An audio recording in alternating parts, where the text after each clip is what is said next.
शब बारात से एक दिन कबल टीटागढ़ म्यूनसिपलिटी के नौमंतखब चेयरमैन कमलेश साहू और नायब चेयरमैन मोहम्मद जलील साहब का टीटागढ़ कब्रिस्तान और खद्दा कब्रिस्तान का दौरा, कब्रिस्तान की साफ सफाई और शब बारात के मौके पर लाइटिंग के कामों का जायजा लिया।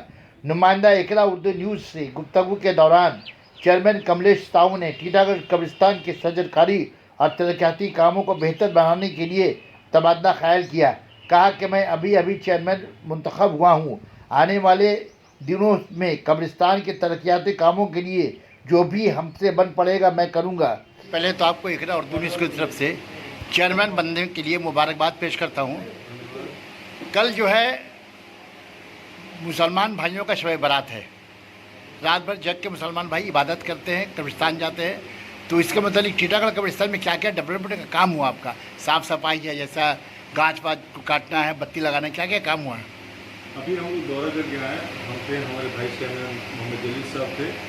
हम लोग कब्रिस्तान, क्योंकि हमारे टीटागढ़ फोर्ट शबा इलाके में 2 कब्रिस्तान आते हैं, दोनों कब्रिस्तान में हम लोग दौरा करके आए और वहाँ जो भी ज़रूरत की चीज़ें थी, जैसे घास काटना, घास सफाई करना, वहाँ साफ सफाई, लाइटिंग, पानी की व्यवस्था, ये सारी व्यवस्था हम लोग करवा रहे हैं। साथ ही साथ उसके बाद ही होली का भी त्यौहार है।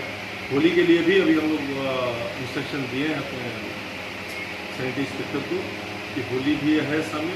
होली और शब बारात एक दिन अंतराल के अंदर पड़ा है, तो दोनों पर्व बढ़िया से टीटागढ़ में मनाया जाए, जैसे कि आगे भी होता आ रहा है। हम लोग एक और सौहार्द के साथ दोनों पर्व मनाएंगे और खुशहाली से मनाएंगे, अच्छे से मनाएंगे। आप होली और शब बारात के मौके पर दोनों कम्युनिटी के भाइयों को क्या मैसेज देना चाहेंगे? एकदम कि हम लोग जैसे पिछले 10-12 वर्षों से तृणमूल कांग्रेस आने के बाद जैसे इलाका शांत था, शांति प्रिय माहौल बना के रखें। हम सब लोग जितने भी हमारी टीटागढ़ की जनता उनके साथ हैं। किसी भी तरह की कोई समस्या होगी हम लोग तुरंत वहाँ पहुँचेंगे और उनका साथ। देखिए, टीटागढ़ म्यूनसिपलिटी के मातहत टीटागढ़ में जो कब्रिस्तान है उसमें 5 कम्युनिटी के कब्रिस्तान है। क्रिश्चियन है, उसके बाद आपका हिंदू है, मुस्लिम है, मद्रासी है और उड़िया है। तो मुस्लिम कब्रिस्तान तो बहरहाल बहुत हद तक सही है, लेकिन वहाँ कुछ जो कब्रिस्तान की जगह आप जाइएगा तो देखिएगा पहले 10 साल क्या हुआ उसके बारे में बहस करना नहीं चाहते, ना बोलना चाहते। नए आपसे उम्मीद है कि आने वाले बाद अभी जो आ रहे हैं इसमें आप हिंदू कब्रिस्तान का दौरा कीजिए, मद्रासी कब्रिस्तान का दौरा कीजिए, क्रिश्चियन का दौरा कीजिए। घास बहुत बड़ा हुआ है, लाइट का व्यवस्था नहीं है, पानी की व्यवस्था नहीं है, बहुत परेशानियाँ हैं।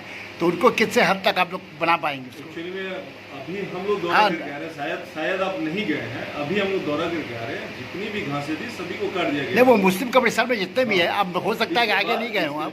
इसके बाद मुस्लिम कब्रिस्तान और हम लोग हिंदू कब्रिस्तान भी जाके देख के आए। कब्रिस्तान मतलब हम लोग कब्रिस्तान समझ रहे हो और मतलब हिंदू और मुस्लिम का बात नहीं। देखिए, वहाँ 4 कम्युनिटी का होता है वहाँ पे कब्रिस्तान में। कुछ सभी कम्युनिटी को एक साथ के लेके चलना चाहिए। आप जो घास काटा गया ना वो मुस्लिम देखकर नहीं काटा गया, वो कब्रिस्तान देखकर काटा गया और सारे कब्रिस्तान के घास। लेकिन एक बाउंड्री किया हुआ है ना कि यहाँ पे इतना हद तक मुस्लिम लाश जो है वो दफन होगा, यहाँ हिंदू होगा, वहाँ क्रिश्चियन होगा। क्या बोल रहे हैं आप नहीं समझ रहे हैं। जितनी भी घासें काटी गई है वो जाति और धर्म देखकर नहीं काटी गई है। हम लोग लेबर भेजे हैं ना, वो कब्रिस्तान की जितनी भी घासें थी प्राय सभी काट दिया। आप शायद दौरा नहीं किया, आप एक बार दौरा करके आइए। नहीं, हम गए थे अभी, जब हम पता चला कि आप दौरे में हैं तो हम पहले कब्रिस्तान गए तो आप निकल चुके थे। आप निकल चुके थे और जितनी भी घासें हैं तमाम घासें काट दी गई है। साफ सफाई की व्यवस्था की जा रही है, लाइटिंग की व्यवस्था हो गई है, पानी की व्यवस्था हम लोग कल कर देंगे। हम लोग एकता और सौहार्द के साथ सारे त्यौहार टीटागढ़ में मनाएंगे। धन्यवाद आपका।